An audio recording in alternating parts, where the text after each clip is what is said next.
সিলেটের শাহজালালের মাজারে একটা ছোট্ট মেয়ে ফাইজা তার নাম, অসহায় মেয়ে, মা নাই বাবা নাই, মাজারে থাকে, মাজারেই ঘুমায়। তো খাবে কি পড়বে কি, মাঝে মাঝে ওই মাজারে কিছু সিন্নি টিন্নি আসে, এগুলো খায়, আবার মাঝে মাঝে কিছু ফুল বিক্রি করে। এই ছোট্ট মেয়ে ফাইজা সে ফুল বিক্রি করে করে তার জীবন নির্বাহ করছিল। কিন্তু মেয়েটাও আল্লাহ তাআলার অপরূপা একজন সুন্দরী মেয়ে, তার চেহারার বডি ফিটনেস, তার কাঠিন, সে হাসলে মনে হয় যেন চেহারার থেকে মুক্তা ঝরে। সুবহানাল্লাহ জোরে কোন সবাই। ডাগর বিশিষ্ট চোখ, চোখগুলো খুব টানা টানা বড় বড়। আর মেয়েটার এখান দিয়ে একটু মানে একটা মেয়ের যতটুকু সৌন্দর্য আছে আল্লাহ তাআলা এই গরিব ঘরেও অনেক সময় সুন্দর মেয়ে দান করে দেয়, কি দেয় না বলেন? আর সুন্দরের প্রতি আমরা সবাই আকর্ষিত। ফুলটা সুন্দর, এই জন্য ফুলকে মানুষ পছন্দ করে। যত সুন্দর আছে সুন্দরের প্রতি মানুষের একটা কি আছে বলেন? আকর্ষণ আছে। তো এই মেয়েটা যখন ফুল নিয়ে ফুল বেচতে যায়, তো মানুষ ফুলের দিকে না তাকায় মেয়েটার দিকে তাকায়। একটা কিশোরী মেয়ে, এখনো সাবালিকা হয় নাই, হয়তো 9-10 বছরের একটা ছোট্ট বাচ্চা। আমাদের ঘরেও তো বাচ্চা আছে না? এই সমস্ত উঠতি বয়সী বাচ্চাগুলো যদি একটু দেখতে সুন্দর হয়, যে দেখে সেই তাকে একটু কোলে নিতে চায়, আদর করতে চায়, চুমু দিতে চায়। ঠিক বললাম না বে ঠিক বললাম? তো এই ফাইজ আল্লাহ তাআলা ওকে একটু ব্যতিক্রম করে, একটু সুন্দর বানাইছে। কিন্তু গরিব ঘরে, গরিব ঘরের সন্তান, গরিব ঘরেও আল্লাহ তাআলা রাজকন্যা দিতে পারে কি পারে না? ক্ষমতা কার? ইয়াহাবু লিমান ইয়াশাউ। আল্লাহ তাআলা বলেন, আল্লাহ যারে খুশি তারে ছেলে দান করেন, যাকে খুশি আল্লাহ তাআলা মেয়ে দান করেন, আবার যাকে খুশি আল্লাহ ছেলে মেয়ে একসাথে দেন, আবার যাকে খুশি আল্লাহ তাআলা ছেলেও দেন না মেয়েও দেন না, বন্দা বানায়া দেন। বলেন তো কুদরত কার? আরো জোরে বলতে হবে কার? আল্লাহ তাআলা করে। তো এই অসহায় মেয়েটা মিডিয়ার নজরে আসছে। মিডিয়া তাকে ফুল বিক্রি করতেছে, এই অবস্থা একটা ভিডিও করছে। এই ভিডিওটা মোটামুটি সামাজিক যোগাযোগ মাধ্যমে যে একবার দেখছে সে আকর্ষিত হয়েছে। আসলেই তো ফুলে ফুল বেচতেছে, এমনিই তো মেয়েটা একটা ফুল, আবার বিক্রি করতেছে কি ফুল। এটা খুব ভাইরাল হয়েছে। একটা ভিডিও দেখা গেছে গোটা বাংলাদেশের সব মানুষের হাতে এই জিনিসটা পৌঁছে গেছে। তো এটা আলহামদুলিল্লাহ আমাদের দেশের সিলেটের এক শিল্পপতি, এক ধনী মানুষ, তার নাম ফাহিম। এই ফাহিম চৌধুরী সাহেব এই মেয়েটার দায়িত্ব নিয়েছে, যে এই মেয়েটার লেখাপড়ার দায়িত্ব, তার থাকার ব্যবস্থা, তার বাসস্থান, তার চিকিৎসা। তার মানে এক কথায় তার যেহেতু বাবাও নাই মাও নাই, গার্জিয়ান নাই, তার গার্জিয়ানের দায়িত্বের ভূমিকায় আছেন ফাহিম চৌধুরী। বলেন এই বেচারায় কাজটা ভালো করেছে না খারাপ করেছে? অনেক ভালো কাজ করেছে। একটা অসহায় মেয়ে, এটা যদি বাইরে থাকতো নষ্ট হয়ে যেত, অকালেই ঝরে যেত বখাটেদের নজরে পড়লে। কিন্তু সে তাকে আশ্রয় দিয়েছে। কসম আল্লাহর, আল্লাহর রাসূল বলেছেন, আনা ওয়া কাফিলুল ইয়াতীমি কাহাতাইনি ফিল জান্নাহ। রহমাত আলম নবী বলেন, আনা ওয়া কাফিলুল ইয়াতীম কাহাতাইনি ফিল জান্নাহ। তো এই জমিনে যারা এতিমকে আশ্রয় দেয়, এতিমকে লালন পালন করে, এতিমের খরচ বহন করে, এতিমের খোঁজ খবর নেয়, আমি মুহাম্মদ ওয়াদা দিলাম, আমার এই দুইটা আঙ্গুল যেমন পাশাপাশি, আমি মুহাম্মদ ওই মানুষটাকে নিয়ে পাশাপাশি একই জান্নাতের ভিতরে বসবাস করব। চিৎকার মেরে কোন আল্লাহু আকবার। যদি সে ইখলাসের সাথে এই কাজটা করে থাকে, অবশ্যই নিশ্চয় সে এত বড় সৌভাগ্যশীল হবে। আর যদি লোক দেখানোর জন্য করে থাকে, তাহলে কোনো সওয়াব পাবে না। এই জন্য সুন্দরের, আমি যেই জিনিসটা বুঝাইতে চাইলাম, সুন্দরের কি আছে? কদর আছে। হয়তোবা ফাইজা দেখতে সুন্দর, তাই তো ফাহিম চৌধুরীর ঘরে তার জায়গা হয়েছে। কিন্তু এই রকমের কত অসহায় মেয়েরা ফুটপাতে, বিভিন্ন বস্তির ভিতরে বিভিন্ন অসহায় মেয়েরা, অসহায় ছেলেরা ব্রিজের নিচে বিভিন্ন ফুটপাতের মধ্যে তারা ফুল বেচে, কেউ বা অন্যান্য প্রসাধনী বিক্রি করে। তাদের দেখার মতো কোনো মানুষ নাই। এ সুন্দর দেখে হয়তো একে নিয়েছে, কুড়ে নিয়েছে, মিডিয়ার নজরে এসেছে। যারা সুন্দর না, দেখতে ভালো না, এদেরকে তো কেউ কুড়ে নিতে। আহা, এই হলো আমাদের সমাজ।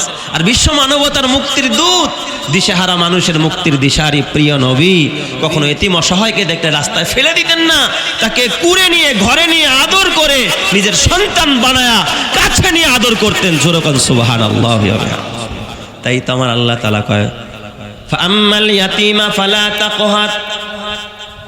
আল্লাহ তাআলা বলে, ওয়া আম্মাস সাইলা ফালা তানহার। খবরদার নবী আমার, এতিমকে ধমক দিয়েন না। সাইল যখন কোনো চানেওয়ালা আপনার কাছে কিছু চায় তাকে আপনি কখনো ধমক দিয়েন না, তাড়ায়া দিয়েন না। আল্লাহ তাআলা এতিমকে ধমক দিতে এবং অসহায় মানুষকে সায়েলকে তাড়িয়ে দিতে নিষেধ করেছেন, যিনি তিনি কে? ইজনাদা রব্বাহু আন্নী মাসানিয়াদ দুররু ওয়া আনতা আরহামুর রাহিমিন। প্রভু গো, বিপদ আমাকে পাকড়াও করেছে, মুসিবত আমাকে গ্রাস করেছে, আমাকে ধরেছে। তুমি তো রহমানুর রহিম, তুমি তো দয়ার সাগর, মায়ার সাগর। তার মানে আইয়ুব আলাইহিস সালাম এই আহ্বানটা করেছে বিপদে পড়ে। যখন বিপদ তাকে পাকড়াও করে ফেলেছে, তখন তিনি কার শরণাপন্ন হয়েছেন? আল্লাহর। এখান থেকে আমরা কি পাই? যে আমাদের বিপদ আসলে আমরা কাকে ডাকবো?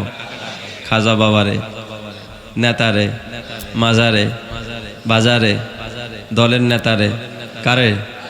আল্লাহকে।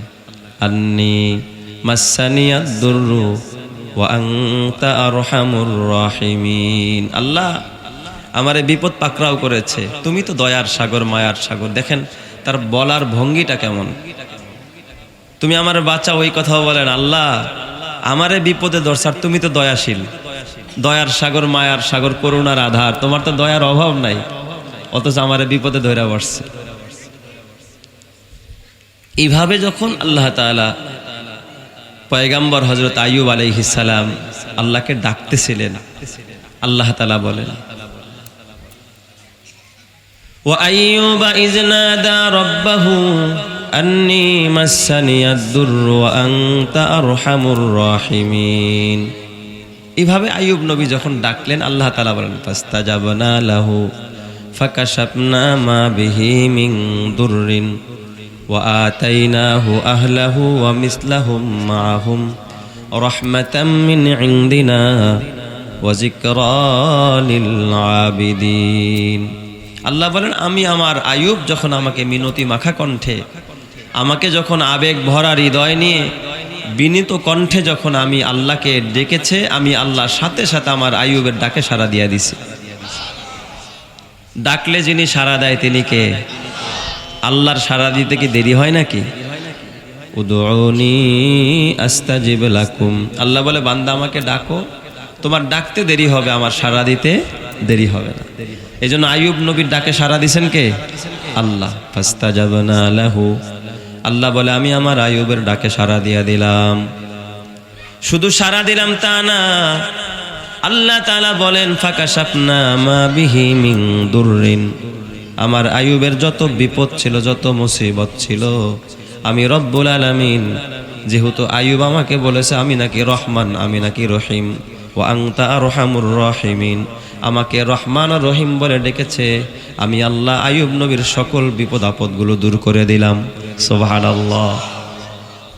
ফাকাশাফনা মা বিহি মিন দুররিন, তার সব মুসিবত আর বিপদ সব দূর করে দিলাম। তাহলে বিপদে পড়লে আল্লাহকে ডাকলে বিপদ দূর করে কে? আরো জোরে বলতে হবে কে? এরপর আমার আল্লাহ ডাক দিয়া বলেন শুধু বিপদ দূর করলাম তা না, ওয়া আতাইনাহু আহলাহু, তার আহাল পরিবার তাকে আমি আবার ফেরত দিয়া দিলাম। ওয়া আতাইনাহু আহলাহু, তার আহাল পরিবার আমি তারে ফেরত দিলাম। শুধু পরিবার ফেরত দিলাম তা না, ওয়া মিসলাহুম মাআহুম, তার যা ক্ষতি হয়েছে সব কিছুকে আমি আল্লাহ ডাবল করে দিলাম। সুবহানাল্লাহ। ও মিসলাহুম মাআহুম, সমপরিমাণ কি করলাম? দ্বিগুণ করে দিলাম, বাড়ায়া দিলাম। কেন দিলাম? রহমাতাম মিন ইনদিনা। আমাদের দেশের কারো কাছে কিছু চাইলে যা চায় তাই দেয় না, অর্ধেক দেয়। ঠিক বললাম না বে? ঠিক। পোলায় বাবার কাছে টাকা চাইলে যদি কয় বাবা আমার 100 টাকা দাও, আজকের মাহফিলে যাবো, বাবাকে 100 টাকাই দেয়, 100 টাকাই দেয়। কি দেয়? 50 টাকা দিয়ে আজকে 50 টাকা নাও, আর একদিন আবার 50 টাকা নিও, বলে কি না? স্ত্রী যদি স্বামীর কাছে কয় আমার একটু আজকে এক জায়গায় যাবো, 500 টাকা দাও, 300 দিয়া কয় 300 নাও, খরচ করতে থাকো, শেষ হইলে আমি তো আসি না। 500 চাইলে 1000 দেন আপনারা। নেতার কাছে চাইলেন, নেতা মনে হয় ডাবল দিয়া দেয়। হ্যাঁ, চেয়ারম্যান কাছে গিয়ে বলছেন চেয়ারম্যান সাহেব একটা মাহফিল দিব, 10,000 টাকা দেন। চেয়ারম্যান কয় আরে পুরা ইউনিয়নের সব জায়গায় তো আমার দেওয়া লাগে, নাও 5,000 নাও, আবার তো পরবর্তীতে আসলে দেবো নেই, বলে কি না? না, যা চান তার ডাবল দেয়। দুনিয়াতে কেউ ডাবল দেয় না, বরং সবাই কি দেয়? কম দেয়। মাও কম দেয়, বাপও কি দেয়? কম দেয়। এদের থেকে তার দয়ালু কেউ নাই। মা বাবার কাছে যদি সন্তান আবদার করে যা চাই তাই দেয় নাকি? একটু কম দিলেও দেয়। কিন্তু আল্লাহ কয় আমি কম দেই না। ওয়া মিসলাহুম মাহুম, আমি সমপরিমাণ তারা বাড়ায়া দিলাম। সুবহানাল্লাহ। কেন দিলাম? ভোট দিব ওরা আমারে, তাই না? আইয়ুব নবী তারে ভোট দিব। আমাগো নেতায় দেয় ভোট পাওয়ার জন্য।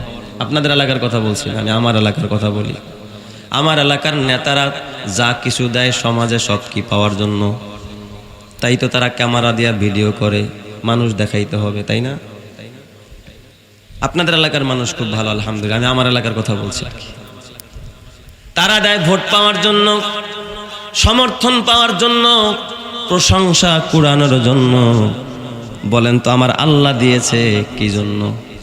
ভোট পাওয়ার জন্য, প্রশংসা কুড়ানোর জন্য। আগামী নির্বাচনে যেন আমরা তার দল করি এই জন্য নাকি? না না না।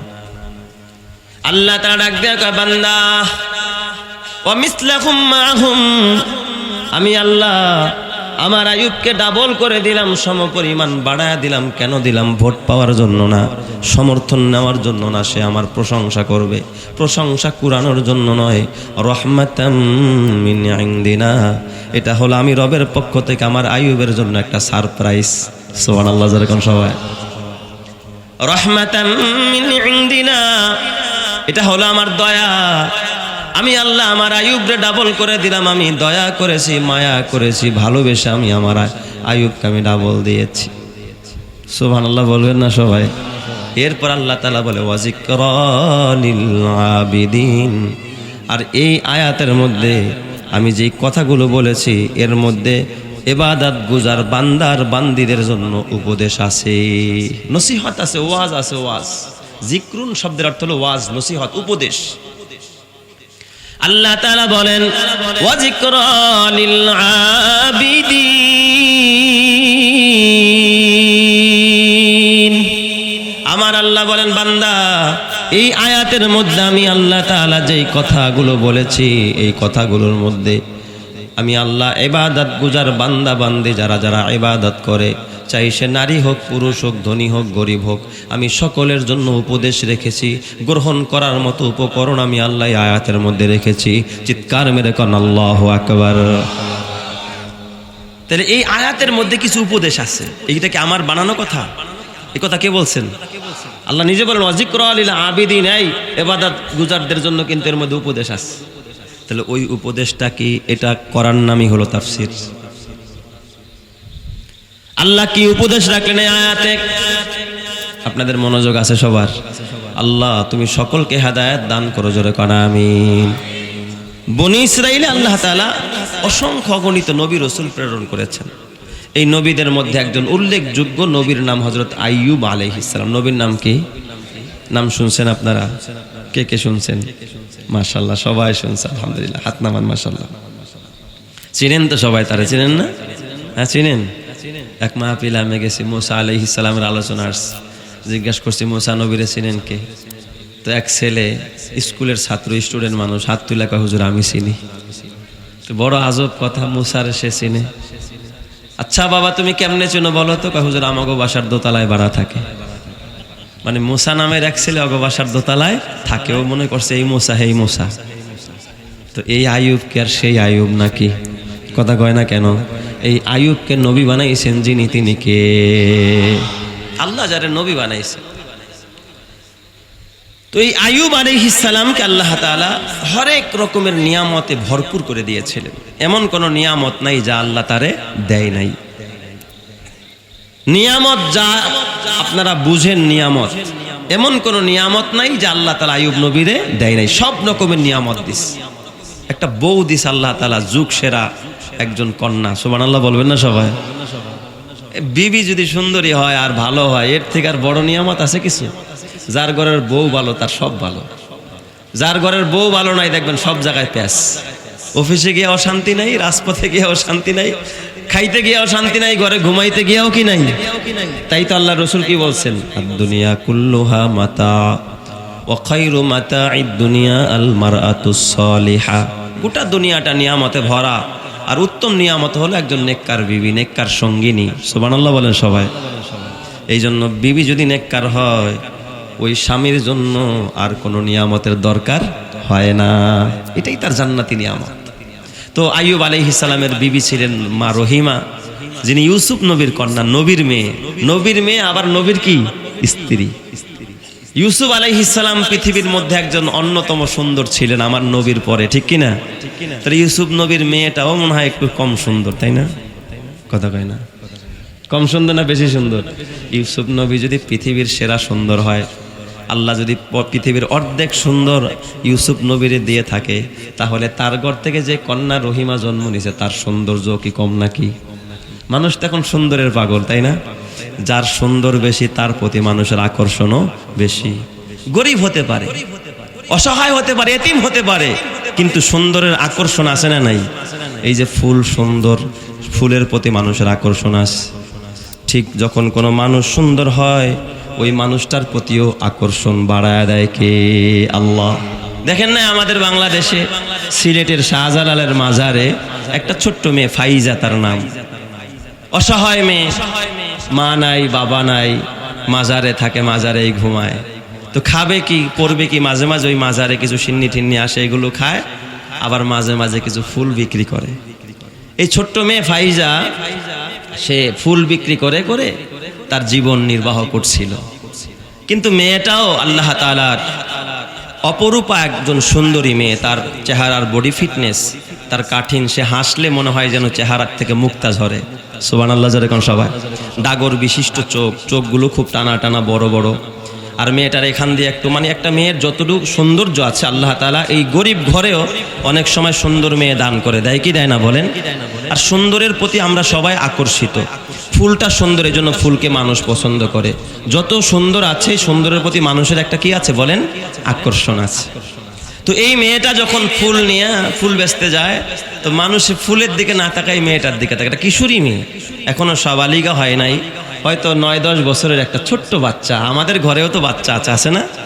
এই সমস্ত উঠতি বয়সী বাচ্চাগুলো যদি একটু দেখতে সুন্দর হয়, যে দেখে সেই তাকে একটু কোলে নিতে চায়, আদর করতে চায়, চুমু দিতে চায়। ঠিক বললাম না ঠিক বললাম? তো এই ফাইজ আল্লাহ তাআলা ওকে একটু ব্যতিক্রম করে, একটু সুন্দর বানাইছে। কিন্তু গরিব ঘরে, গরিব ঘরের সন্তান, গরিব ঘরেও আল্লাহ তাআলা রাজকন্যা দিতে পারে কি পারে না? ক্ষমতা কার? ইয়াহাবু লিমান ইয়াশাউ। আল্লাহ তাআলা বলেন, আল্লাহ যারে খুশি তারে ছেলে দান করেন, যাকে খুশি আল্লাহ তাআলা মেয়ে দান করেন। আবার যাকে খুশি আল্লাহ ছেলে মেয়ে একসাথে দেন, আবার যাকে খুশি আল্লাহ তাআলা ছেলেও দেন না, মেয়েও দেন না, বন্দা বানায়া দেন। বলেন তো কুদরত কার? আরো জোরে বলতে হবে কার?